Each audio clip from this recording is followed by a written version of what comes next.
Live from Harlingen, McAllen, Brownsville, and all of the Rio Grande Valley in HD, this is Action 4 News at 6. Good evening, Valley, and thanks for joining Action 4 News at 6. I'm Nicole Hickle. Marcy Martinez has the night off. And happening now, an investigation is underway after a decapitated body was found in the bay at South Padre Island. It's the first homicide of the year for the Cameron County Sheriff's Office. The gruesome scene was discovered last night by a fisherman. Action 4's Tiffany Huertas joins us live from the island where the body was discovered. Tiffany, what can you tell us? Nicole, Cameron County Sheriff Omar Lucio says 30-year-old Franklin Rodriguez Palacios Paz was found here nude and decapitated on these waters off Hibiscus Street in South Padre Island. Firefighters did respond to the scene yesterday around 7 p.m. That's when, by using fingerprints, authorities were able to locate the man and who he was. He was living in Edinburgh. Sheriff Lucio said he had previously been arrested, and according to his office, he was legally in the U.S. According to Lucio, there have been several bodies found in this area in the past. However, this is the first of its kind. Before, there were drowning victims, but never one like this. This one right here is going to be hard because, first of all, until we find out more information as to who was the last person to see him. Was it his wife? Was it a friend? Was he working? Was he on vacation? Was he going somewhere? Those are things that we need to determine, to say, well, where do we go from here? It is hard right now because you don't have any kind of a lead. At this time, Lucio says he doesn't know why Palacio was arrested in the past and why this all occurred, but right now they're working backwards. They're trying to figure out who he was last seen with, where he was, and why this all happened. Coming up at 10, you'll hear from locals who saw all of this unfold last night. In South Padre Island, Tiffany Huertas, Action 4 News. All right, thank you, Tiffany. And now to photos you will only see here on Action 4 News. A viewer sent these snapshots to our newsroom as law enforcement pulled that body out of the water. And an autopsy has been ordered. If you have any information about this crime, you're asked to call Crime Stoppers. Now, this is the second murder investigation in Cameron County so far this year, but it's the first homicide that the Sheriff's Office is investigating. Last year, the Sheriff's Office says they didn't respond to any homicides. Meanwhile, the search continues for two men wanted for the murder of a man who was found dead on the side of the road. Edgar Martinez Torres and Raimundo de la Fuente are being charged with the murder of 43-year-old Eleuterio Barrera. Barrera was a Mexican citizen and was found wrapped in a blanket with a wire around his neck on the side of the road earlier this month. Police say the two men were acquaintances of the victim. And new at 6, 3 men are behind bars on various charges following an aggravated robbery. Yesterday, San Benito police say they received a tip regarding the whereabouts of Eric Gonzalez, who was wanted for an aggravated robbery last month. As police arrived to the residence where Gonzalez was hiding, investigators were able to arrest him, along with two other men identified as Michael Vasquez and Domingo Cervantes. Vasquez is facing charges of hindering apprehension, while Cervantes faces possession charges. And right now, Border Patrol agents are announcing the capture of 3 men with criminal past or gang ties. The suspects include a man from the U.S. and 2 Central American nationals. During processing, records revealed the men were convicted of various charges, including attempted murder, indecency with a child, and a membership with the 18th Street Gang. And a teen is headed back to court tomorrow after being accused of using a fake Facebook profile to get underage boys to send him naked photos. 19-year-old Carlos Solis is currently facing charges for receiving and possessing child pornography.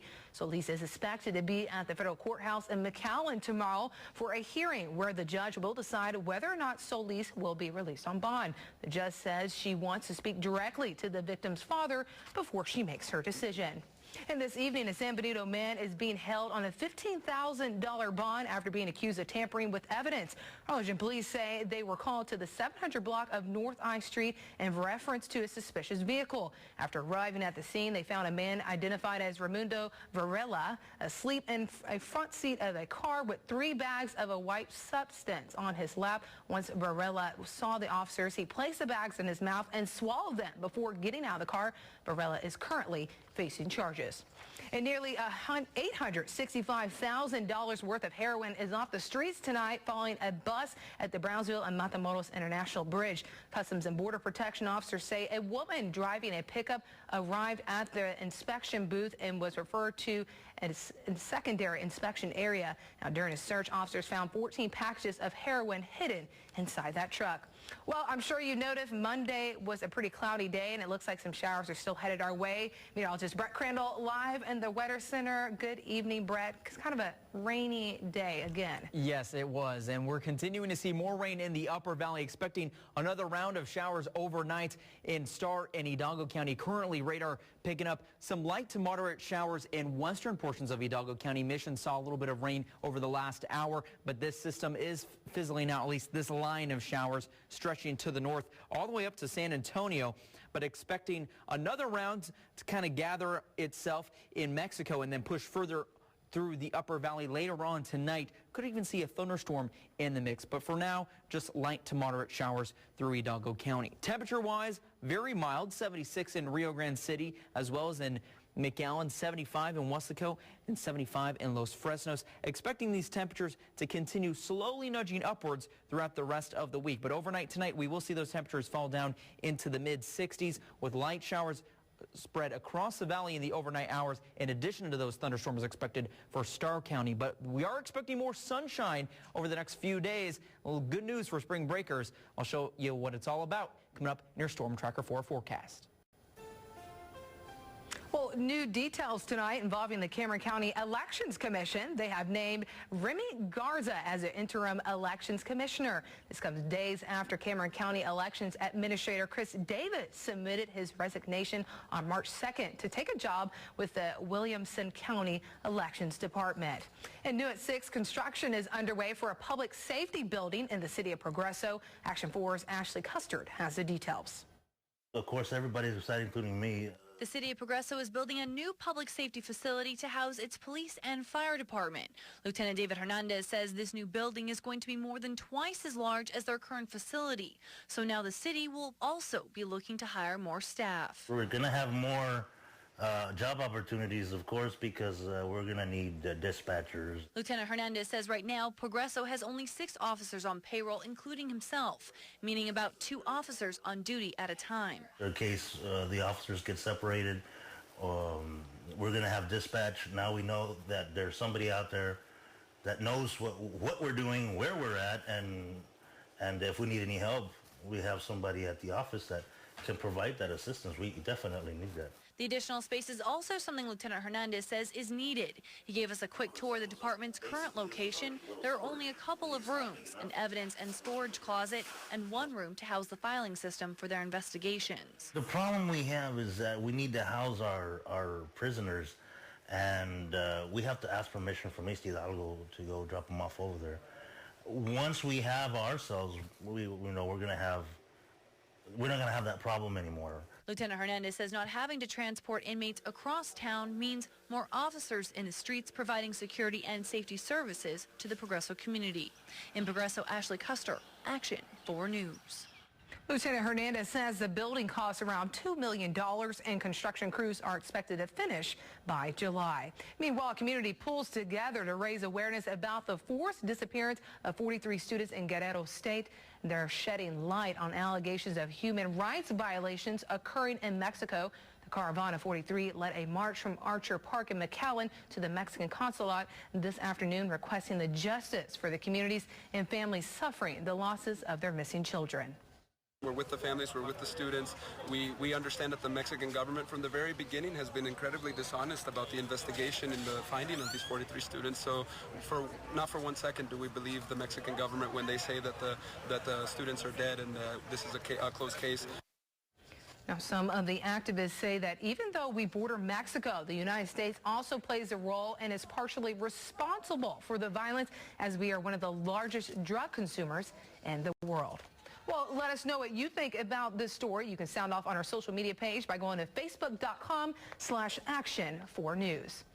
And still to come this evening at 6, an elderly couple in Fort Worth is dead, what officials say may have led to the killings. Plus, Robert Durst was back in court today. We hear all the new developments from the courtroom in Louisiana.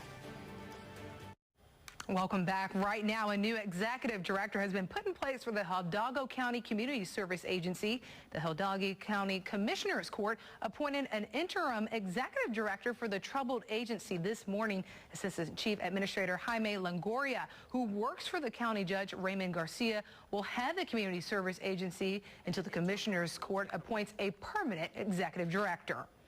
Certainly the Valley and Hidalgo County in particular has a real need for these types of services.